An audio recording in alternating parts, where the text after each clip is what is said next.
Students, again welcome to you today's class. आज की class में हम लोग अध्याय 2 अर्थात बहुपद का अध्ययन करेंगे। इसके अंतर्गत आज हम लोग बहुपद, बहुपद के घात, बहुपद के प्रकार, बहुपद का हल, बहुपद के शून्यकों का ज्यामितीय अर्थ एवं बहुपद की पहचान करना, इन सारे बातों के बारे में विस्तृत रूप से जानकारी प्राप्त करेंगे। तो सर्वप्रथम आप बहुपद का परिभाषा को जानेंगे। वैसे बहुपद के बारे में आप पिछली कक्षाओं अर्थात 9वीं क्लास में भी विस्तृत रूप से जानकारी प्राप्त किया था। तो चलते हैं हम लोग सर्वप्रथम पॉइंट नंबर 1 अर्थात बहुपद की ओर। बहुपद को अंग्रेजी में पॉलिनोमियल्स के नाम से जाना जाता है। तो सर्वप्रथम हम देखते हैं कि बहुपद का इंग्लिश परिभाषा क्या है। In mathematics a polynomial is an expression consisting of variables and coefficients that involves only the operations of addition, subtraction, multiplication and non-negative integers exponents of variables। इसी का हिंदी में हम इस प्रकार कह सकते हैं कि प्रारंभिक बीजगणित में धन और ऋण चिन्ह अर्थात positive sign and negative sign से संबंध कई पदों के व्यंजक को बहुपद कहते हैं। यथा पदों की संख्या के अनुसार इसके विशिष्ट उपनाम एक पद, द्विपद आदि होते हैं। अब हम उदाहरण के लिए यहां पर समझते हैं। जो यहां पर 3x लिखा हुआ है, अब यहां पर हम क्या देखते हैं, पदों की संख्या 1 है, इसलिए इस प्रकार के बहुपद को एक पदी बहुपद कहेंगे। फिर हम दूसरा उदाहरण देखते हैं, 4x + 5 है, यहां पर प्लस चिन्ह के द्वारा ये दो भागों में बटा हुआ है। एक भाग 4x है, दूसरा भाग 5 है, यानी इसमें पदों की संख्या कितनी है, 2 है, इसलिए ये द्विपदी बहुपद का एग्जाम्पल होगा। फिर तीसरा उदाहरण में हम देखते हैं, यहाँ पर लिखा हुआ है 4x² + 5x + 6। अब यहाँ पर हम चिन्ह प्लस या माइनस कोई भी चिन्ह, जैसे यहाँ पर हम 5x के पहले जो प्लस का चिन्ह इसको हमने हटा दिया, माइनस कर दिया। अब हम यहाँ पर क्या देखते हैं, ये चिन्ह प्लस और माइनस चिन्ह के द्वारा ये 3 भागों में बटा हुआ है। एक है 4x², दूसरा है -5x और तीसरा है 6, यानी इसमें 3 पद है। यह हो जाएगा त्रिपदी बहुपद का उदाहरण। ये हमारा हो गया बहुपद, यानी बहुपद क्या हुआ, धन चिन्ह और ऋण चिन्ह से संबंध कई पदों के बीजीय व्यंजक को बहुपद कहते हैं। इसमें आपको निश्चित रूप से चर और अचर राशि यानी वेरिएबल और कांस्टेंट पदों का समावेश होता है। अब यहाँ पर एक उदाहरण के द्वारा हम लोग थोड़ा समझ लें कि चर और अचर क्या है, वेरिएबल और कांस्टेंट क्या है। चर राशि कहते हैं जिस राशि का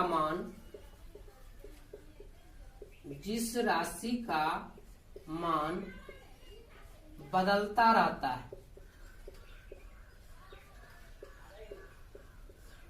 चर राशि का लगता है, जिसको अंग्रेजी में वेरिएबल कहते हैं।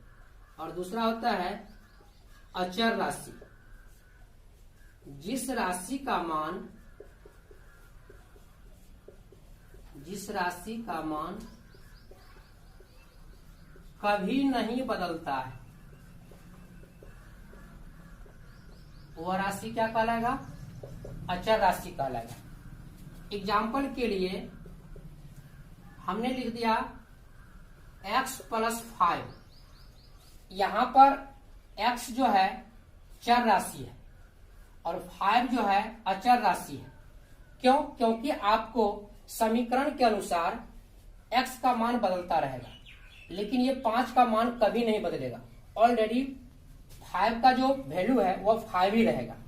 तो x हमारा हो गया चर राशि और 5 हो गया अचर राशि।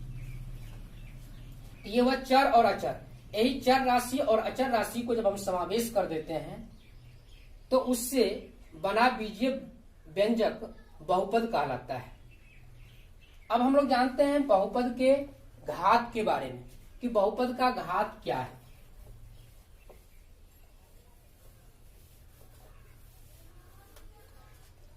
दूसरा पॉइंट है बहुपद का घात, यानी डिग्री ऑफ पॉलिनोमियल्स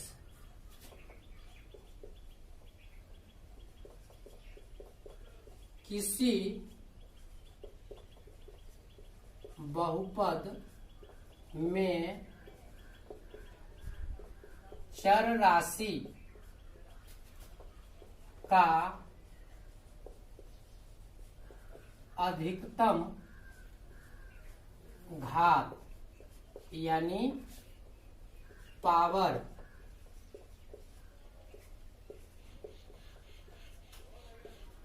बहुपद का घात अर्थात डिग्री ऑफ पॉलिनोमियल्स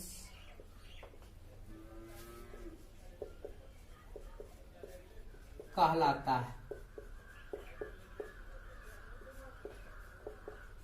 एग्जाम्पल के लिए हम एक बहुपद लेते हैं 4x का पावर 5 प्लस 3x का power 4 plus 3x square minus 4x plus 2। अब ये एक बहुपद है, इसमें कितने पद हैं? एक पद, दो पद, तीन पद, चार पद और 5 पद है।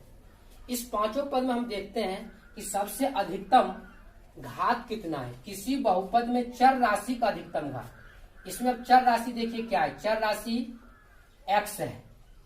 x का यहाँ पर पावर 5 है, x का यहाँ पावर 4 है, यहाँ पर x का पावर 2 है, यहाँ x का पावर 1 है। तो सबसे अधिकतम पावर कितना है? x का 5 है, इसलिए बहुपद का घात कितना हो जाएगा? बहुपद का घात 5 हो जाएगा। दूसरा उदाहरण से समझते हैं।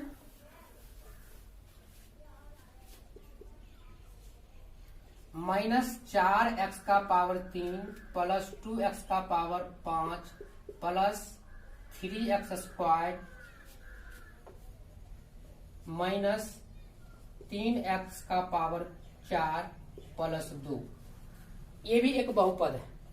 अब इसमें हम क्या देखते हैं, चर राशि x है और x का अधिकतम पावर कितना है? 5 है। यहाँ पर बहुपद का घात कितना हो जाएगा? 5 हो जाएगा।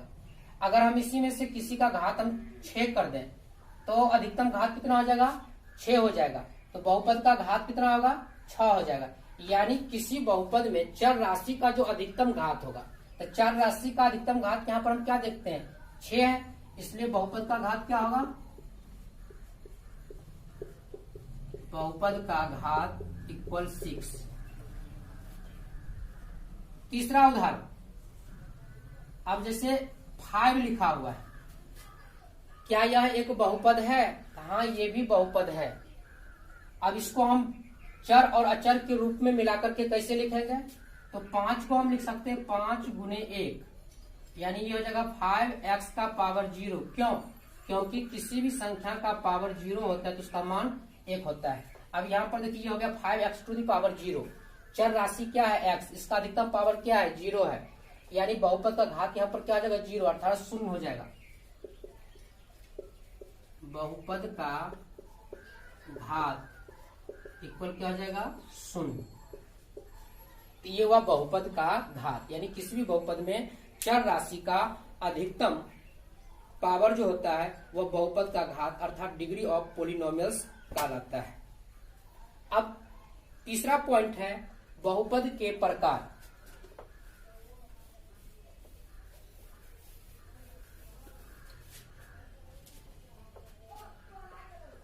बहुपद के प्रकार, अभी आपने पढ़ा था कि पदों की संख्या के आधार पर बहुपद के प्रमुख प्रकार एक पदी बहुपद, द्विपदी बहुपद, त्रिपदी बहुपद, चतुर्पदी बहुपद, इस प्रकार बहुपद के प्रकार होते हैं पदों की संख्या के आधार पर। यहां पर हम लोग जानेंगे बहुपद के प्रकार चर राशि के घात के आधार पर। चर राशि के घात के आधार पर बहुपद के प्रकार।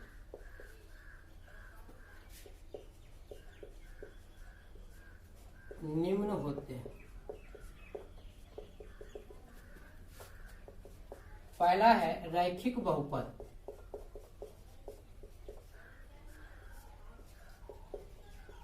जिसको इंग्लिश में लीनियर पॉलिनोमियल्स कहते हैं। अब रैखिक बहुपद क्या है? जिस बहुपद में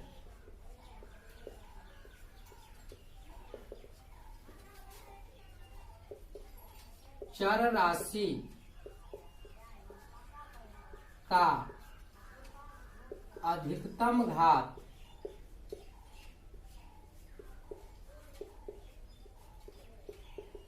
एक हो,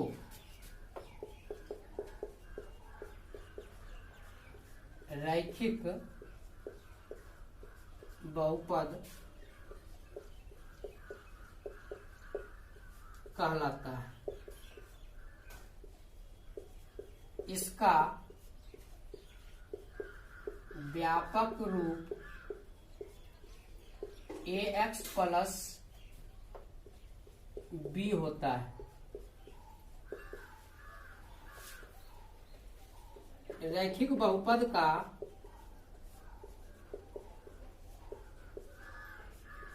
आलेख यानी ग्राफ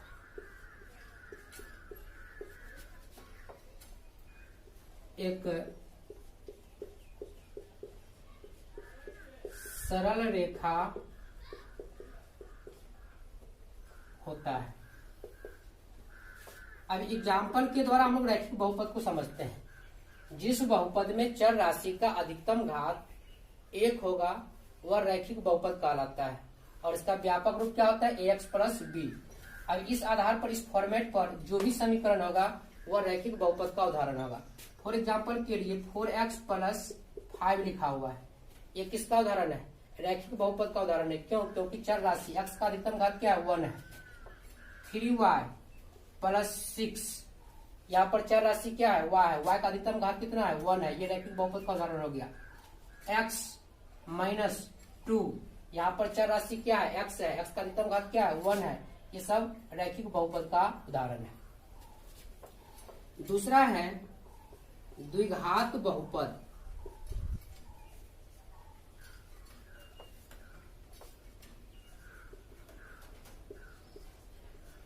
अंग्रेजी में कहते हैं क्वाड्रेटिक इक्वेशन।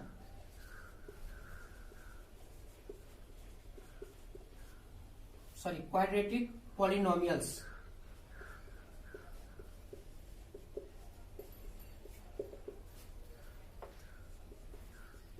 जिस बहुपद में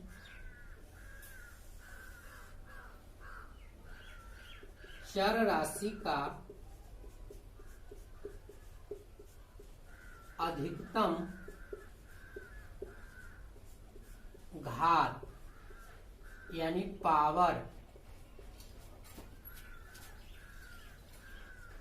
2 हो, द्विघात बहुपद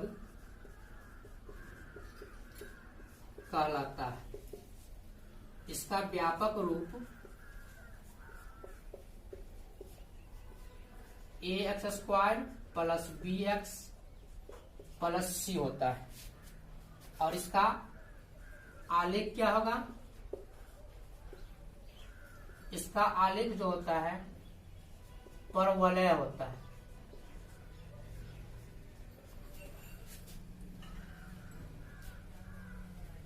एग्जाम्पल के लिए अब इसका व्यापक रूप क्या है? ax² plus bx plus c। इस फॉर्मेट में, इस नमूना में जो भी एग्जाम्पल होगा वह द्विघात बहुपद का उदाहरण होगा। फॉर एग्जाम्पल के लिए 4x² प्लस 3x प्लस 5। अब हम यहाँ पर क्या देखते हैं? जो ये 4x² प्लस 3x प्लस 5 व्यापक रूप ax² plus bx plus c के रूप में है, इसलिए द्विघात बहुपद होगा क्योंकि यहाँ पर चर राशि x का अधिकतम घात कितना है? 2 है। अब इसके बाद है त्रिघात बहुपद।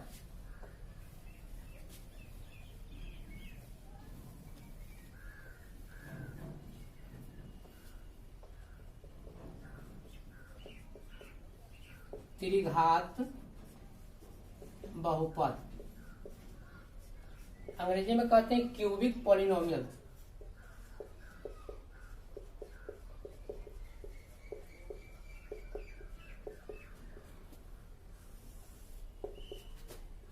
जिस बहुपद में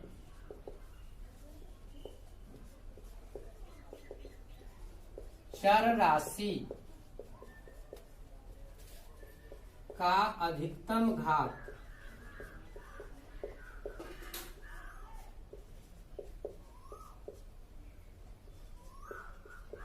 तीन हो, त्रिघात बहुपद कहलाता है। इसका व्यापक रूप ax cube plus bx square plus cx plus d के रूप में होता है। एग्जाम्पल के लिए 4x cube plus 3x square plus 5x plus 7 लिखा हुआ है। अब हम यहाँ पर क्या देखते हैं, इस बहुपद में चर राशि x का अधिकतम पावर 3 है और यह ax cube plus bx square plus cx plus d के रूप में है। ये उदाहरण आपका हो जाएगा त्रिघात बहुपद का एग्जाम्पल हो जाएगा। तो ये हुआ आपका बहुपद के प्रकार। तो आपने क्या देखा कि घात के आधार पर बहुपद कितने प्रकार के होते हैं। घात के आधार पर बहुपद 3 प्रकार के होते हैं, रैखिक बहुपद, द्विघात बहुपद और त्रिघात बहुपद। रैखिक बहुपद किसे कहते हैं, जिस बहुपद में चर राशि का अधिकतम घात 1 हो, रैखिक बहुपद कहलाता है। फिर है द्विघात बहुपद, जिस बहुपद में चर राशि का अधिकतम घात 2 हो, द्विघात बहुपद कहलाता है। और उसके बाद है त्रिघात बहुपद, जिस बहुपद में चर राशि का अधिकतम घात 3 हो, त्रिघात बहुपद कहलाता है। फिर आपने क्या जाना कि रैखिक बहुपद का व्यापक रूप क्या होता है, ax प्लस b। द्विघात बहुपद का व्यापक रूप क्या होता है, ax square plus bx plus c। और त्रिघात बहुपद का व्यापक रूप क्या होता है, ax cube plus bx square plus cx plus d। ये आपका रैखिक बहुपद, द्विघात बहुपद और त्रिघात बहुपद का व्यापक रूप होता है। इस रूप में जो भी समीकरण मिलेगा उस आधार पर आप डिफाइन कर सकते हैं कि कौन रैखिक बहुपद है, कौन द्विघात बहुपद है, कौन त्रिघात बहुपद है। लेकिन आप इतना जरूर जान लें कि एक घात वाला बहुपद रैखिक बहुपद कहलाएगा, 2 घात वाला बहुपद द्विघात बहुपद कहलाएगा और 3 घात वाला बहुपद त्रिघात बहुपद कहलाएगा। रैखिक बहुपद का आलेख सरल रेखा होता है और द्विघात बहुपद का आलेख परवलय होता है। अब इसके बाद हम लोग जानते हैं बहुपद का हल या शून्यक।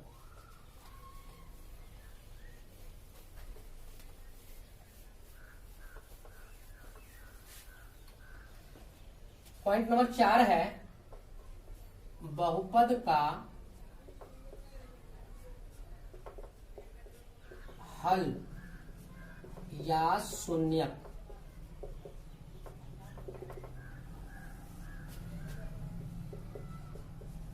किसी भी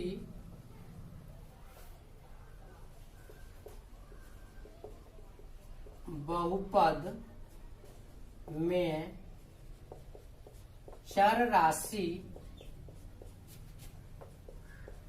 का वह मान,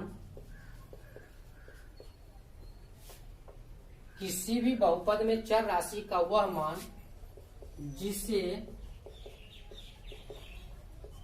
प्रतिस्थापित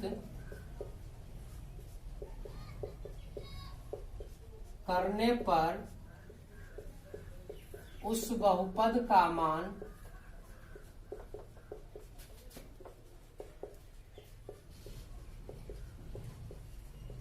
शून्य आ जाए।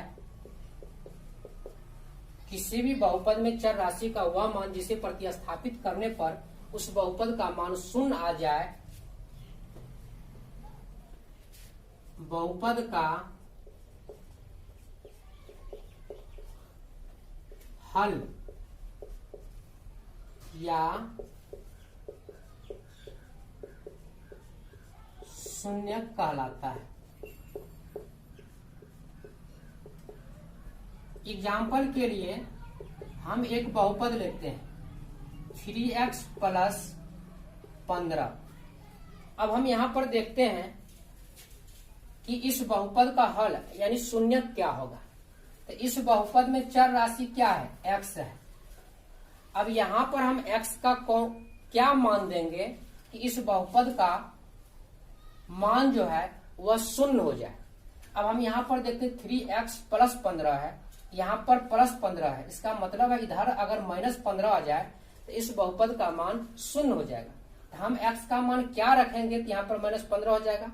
यहाँ पर 3 है, 3 को गुना करते हैं 5 से, 3 × 5 = 15, यानी x का मान यदि -5 हम रख देते हैं तो इधर हो जाएगा -15, इधर हो जाएगा 15, यानी बहुपद का मान शून्य हो जाएगा। यानी 3 × -5 = 15, ये हो जाएगा -15 + 15 यानी 0। तो हमने x के जगह पर क्या रखा, जो इसका मान जो है 0 आ गया। तो चूंकि आपने x के जगह पर -5 रखा तो इस बहुपद का मान 0 हो गया, इसलिए बहुपद का हल क्या हो जाएगा, -5 हो जाएगा। तो लिखेंगे चूंकि इस बहुपद में x बराबर -5 रखने पर बहुपद का मान 0 हो जाता है, 0 हो जाता है। अतः बहुपद का शून्यक बराबर क्या आ जाएगा, -5। यानी हमें किसी भी बहुपद का जो शून्यक कहता है कितना होगा, हम उसको इस प्रकार से x का मान रखेंगे अर्थात चर राशि का मान रखेंगे तो उस बहुपद का मान क्या आ जाए, 0 आ जाए। और जिस मान को रखने पर बहुपद का मान 0 हो जाता है वह मान बहुपद का शून्यक कहलाता है। अब हम यह जानते हैं जो इसको हल कैसे करेंगे, शून्यक निकालेंगे कैसे। इसको हल करने का तरीका है, जैसे 3x + 15 एक बहुपद दिया हुआ है और कहेगा इसका शून्यक क्या होगा। इसको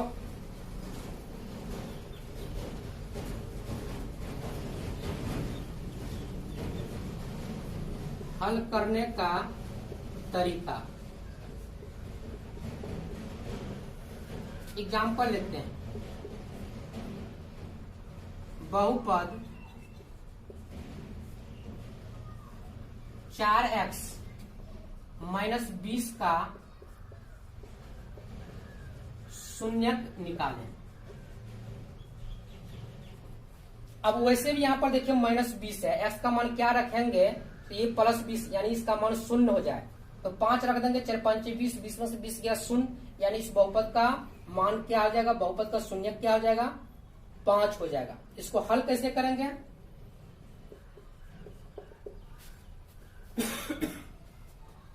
बहुपद का हल ज्ञात करने के लिए, शून्यक ज्ञात करने के लिए उस बहुपद के बराबर हम 0 कर देंगे, यानी 4x - 20 = 0। क्योंकि शून्यक का परिभाषा ही है कि किसी भी बहुपद में चर राशि का वह मान जिसे प्रतिस्थापित करने पर उस बहुपद का मान 0 आ जाए। तो इस बहुपद को किसके बराबर कर देंगे, 0 के बराबर कर देंगे। अब इसको हम समीकरण के नियमों को पालन करते हुए इसको हल करेंगे। या 4x = कितना हो जाएगा, 20, या x = कितना हो जाएगा, 20/4, 4 से काट देंगे 5, इसलिए बहुपद का शून्यक इक्वल क्या आ जाएगा, 5। ये हुआ बहुपद का शून्यक। अब इसके बाद हम लोग जानते हैं बहुपद के शून्यकों का ज्यामितीय अर्थ, लेकिन उससे पहले आप एक चीज और जान लें, जो रैखिक बहुपद, रैखिक बहुपद के शून्यकों की अधिकतम संख्या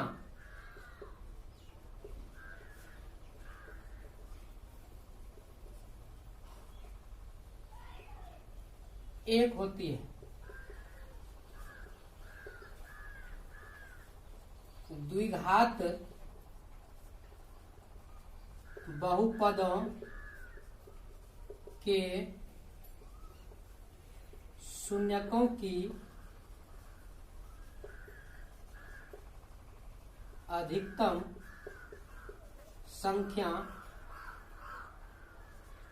2 होती है।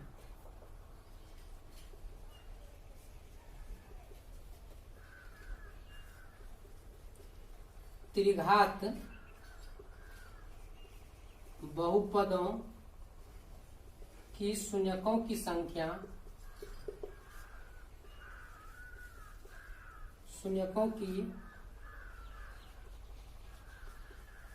अधिकतम संख्या 3 होती है। इस बात को भी आप ध्यान में रखेंगे कि रैखिक बहुपद के शून्यकों की अधिकतम संख्या 1 होती है। जिस बहुपद में जितना अधिकतम घात होगा उसके शून्यकों की अधिकतम संख्या उतना ही होती है। जैसे रैखिक बहुपद है तो रैखिक बहुपद का अधिकतम घात 1, इसलिए रैखिक बहुपद के शून्यकों की अधिकतम संख्या 1। फिर द्विघात बहुपद में चर राशि का अधिकतम घात 2 होता है, इसलिए द्विघात बहुपद के शून्यकों की अधिकतम संख्या क्या होगी? 2 होगी। ठीक उसी प्रकार त्रिघात बहुपद में चर राशि का अधिकतम घात 3 होता है, इसलिए त्रिघात बहुपद में शून्यकों की अधिकतम संख्या क्या होगी? 3 होगी।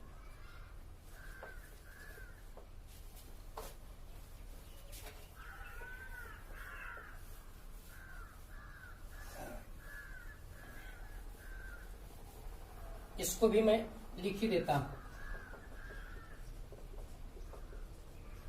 शून्यकों की संख्या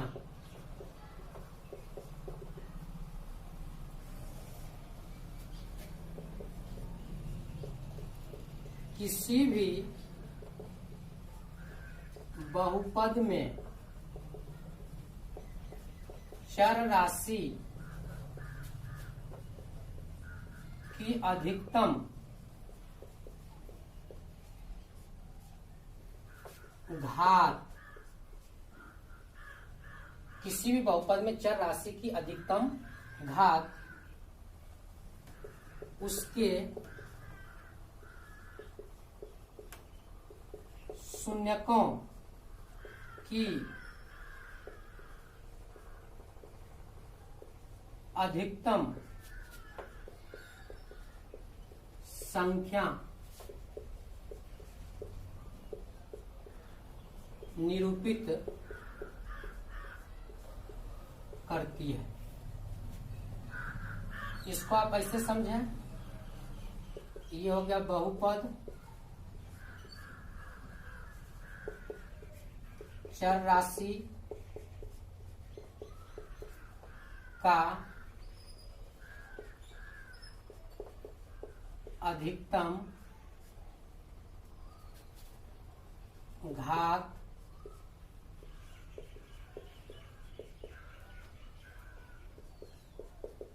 शून्यकों की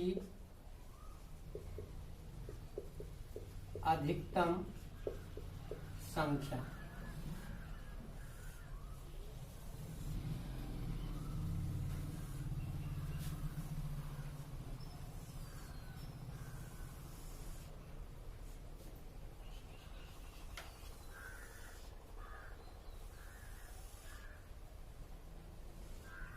अब बहुपद जैसे रैखिक बहुपद है, रैखिक बहुपद में चर राशि का अधिकतम घात 1, तो शून्यकों की अधिकतम संख्या भी कितनी होगी? 1। फिर है द्विघात बहुपद। द्विघात बहुपद में चर राशि की अधिकतम संख्या कितनी? 2। शून्यकों की अधिकतम संख्या कितनी होगी? 2। फिर है त्रिघात बहुपद, इसमें चर राशि का अधिकतम घात कितना होगा? 3। और शून्यकों की अधिकतम संख्या भी इसमें कितना आ जाएगा 3। इस बात को आप हमेशा याद रखेंगे कि बहुपद में शून्यकों की संख्या कितनी होगी, कि किसी भी बहुपद में उसमें चर राशि का जो अधिकतम घात होती है वही अधिकतम घात उसका अधिकतम शून्यकों की संख्या को दर्शाती है। अब हम लोग जानेंगे बहुपद के शून्यकों का ज्यामितीय अर्थ। बहुपद के शून्यकों का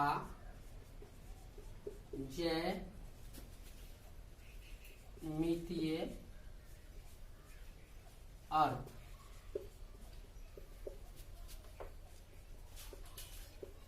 किसी भी बहुपद का जब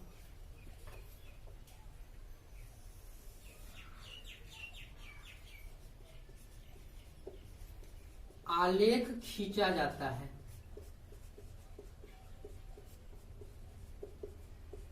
तो वह आलेख एक्स अक्ष के जितने